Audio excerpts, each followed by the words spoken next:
First up, Israel has announced the killing of the Hamas chief Yahya Sinwar, the mastermind of the October 7 attack, calling his death a heavy blow to the Palestinian group. The Israeli military said that after a year-long hunt, troops eliminated Yahya Sinwar in an operation in the southern Gaza Strip. The Israeli army released a drone video showing what it said were images of Sinwar before he was killed in Rafah's Tal el Sultan area. The footage shows a dust-covered figure in traditional scarf, alone in a blown-up apartment, throwing a stick at the approaching drone during his final moments. Israeli army spokesman Rear Admiral Daniel Hagari said the forces identified 3 terrorists who were going from home to home on the run. Troops engaged the group, forcing Sinwar to flee as the group dispersed after being shot. Sinwar ran away alone into one of the buildings, injuring his hand in the shooting.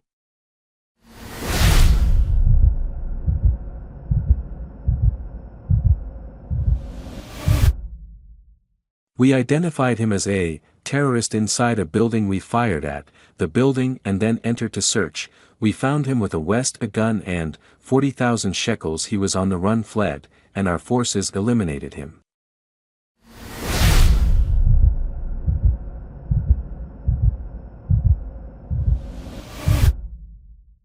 While the Israeli army for a year had been hunting for its most wanted target in Hamas's tunnels beneath Gaza, they had a chance encounter with him in the ruins of Gaza coastal strip. Reports claim the IDF troops called for a tank to fire into the building when they saw Hamas fighters entering a building in Rafah.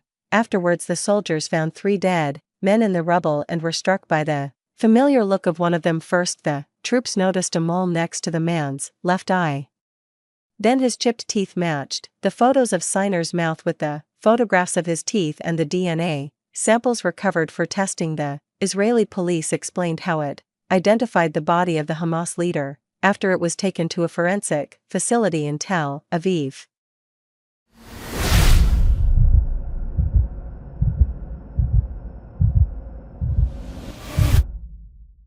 The volunteering dentists of the Israel police received photos of his teeth from the field and compared them to previous data and verified an identification of Yahya Sinwar. At the same time, samples of the body arrived at the Forensic Medicine Institute. We took fingerprints and compared them to the Israel police databases. The Forensic Research Institute produced a DNA profile, transferred it to the Israel police DNA database, and in both cases we found a match to Ina.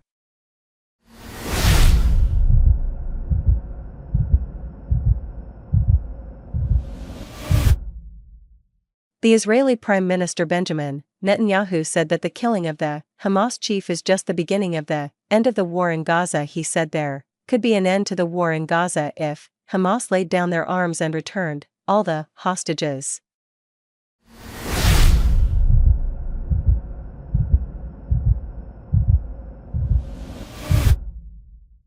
Yar is dead. He was killed in Rafah by the brave soldiers of the Israel Defense Forces. While this is not the end of the war in Gaza, it's the beginning of the end to the people of Gaza. I have a simple message: this war can end tomorrow. It can end if Hamas lays down its arms and returns our hostages.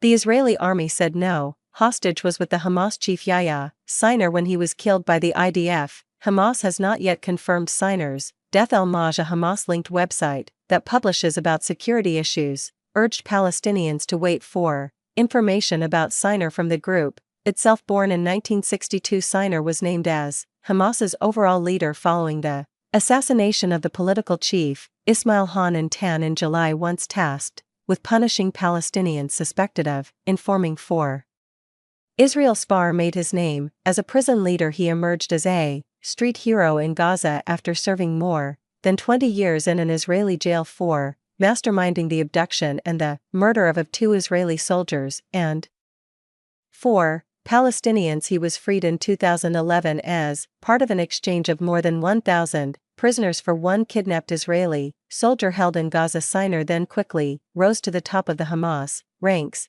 Meanwhile, Iran said the killing of Yahya Sinwar will lead to the strengthening of resistance in the region. Tehran's mission to the United Nations said that he will become a model for the youths and children who will carry forward his paths towards the liberation of Palestine and for more we were earlier, joined by Dror Anner Cohen from Monter, California, and he is a professor of Nonproliferation and Terrorism Studies, Middlebury Institute, and we asked about the broader implications of signers' death for both Hamas and the geopolitical landscape in West Asia, and this is what he had to say about it.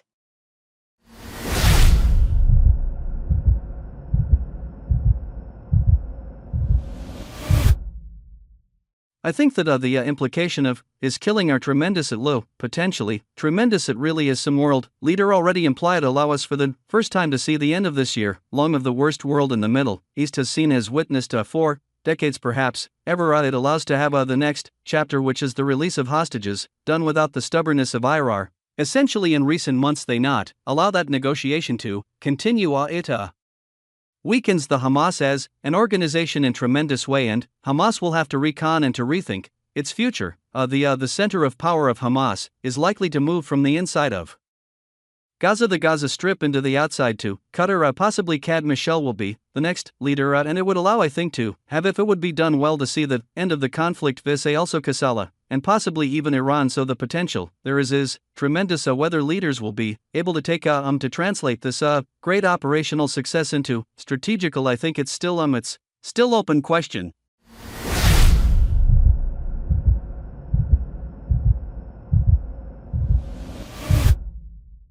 Thanks for watching this video.